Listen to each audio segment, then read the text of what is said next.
Le sport, le journal des sports sur iTélé avec Julien Pasquet. Bonsoir Julien. Oui, complètement. Le match vient de se terminer, on va commencer par le football.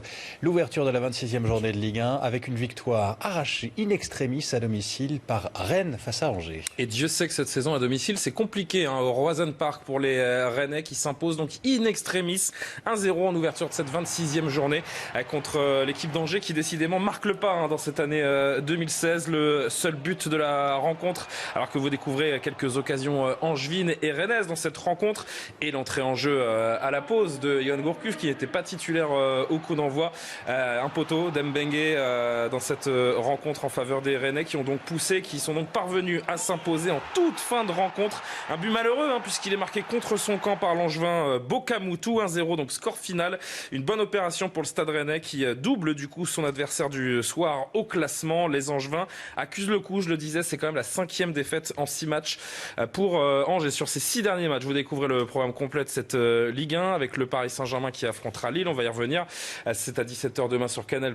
En quelques secondes, vous découvrez les matchs de 20h. On parle des affiches de dimanche avec Lyon-Caen, Saint-Etienne-Monaco et Nice-Marseille. L'un des matchs de cette journée, vous l'avez dit Julien, ce sera celui du PSG face à Lille demain à 17h. Et un match qui intervient à seulement 3 jours seulement avant le 8e de finale tant attendu pour les Parisiens en Ligue des Champions contre Chelsea. Ce sera au Parc des Princes. Mais en attendant, donc, il faut défier cette équipe de Lille. Ibrahimovic, Thiago Silva, Thiago Motta, Maxwell et Lavezzi qui est en partance pour la Chine.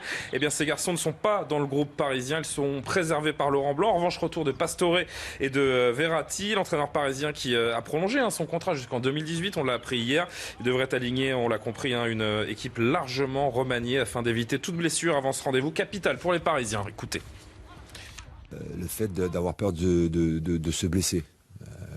Sincèrement, ça peut arriver à tout le monde, ça peut arriver à tout le monde. Et puis tu dois pas savoir ce que c'est de jouer un match de Champions League, parce que effectivement, quand tu joues un match de Champions League, le match d'avant, forcément tu y penses encore au match de Champions League. Donc il faut le gérer ça. Il faut le gérer. Je pense que les joueurs sont capables de gérer ça. PSG Lille demain à 17h, le débrief dès le coup de sifflet final sur iTélé. Du football encore, la Ligue 2 et un match nul pour le leader. Le leader Dijon qui arrache in extremis ce match nul à domicile contre l'équipe de Sochaux. On les a les images, on va regarder évidemment les autres résultats dans un instant, mais on va se diriger donc vers cette victoire, j'allais dire. C'est presque une victoire pour Dijon parce que je vous dis le match nul a été arraché dans les dernières secondes. L'ouverture du score de Sochaux par Martin. Sochaux qui va mener 2-0 à la 46e avec Mbombo Lokwa. Le coup du sort, c'est un but contre son camp à la 48e de Tardieu qui permettent à Dijon donc de revenir à 2-1. Ces Sochaliens qui semblent se diriger vers une victoire, mais regardez le chronomètre, on est à 3 minutes 34 d'arrêt de jeu et c'est la tête de Thiam qui vient délivrer donc les Dijonnais qui gardent 4 points d'avance sur Nancy puisque vous allez le redécouvrir sur ce tableau.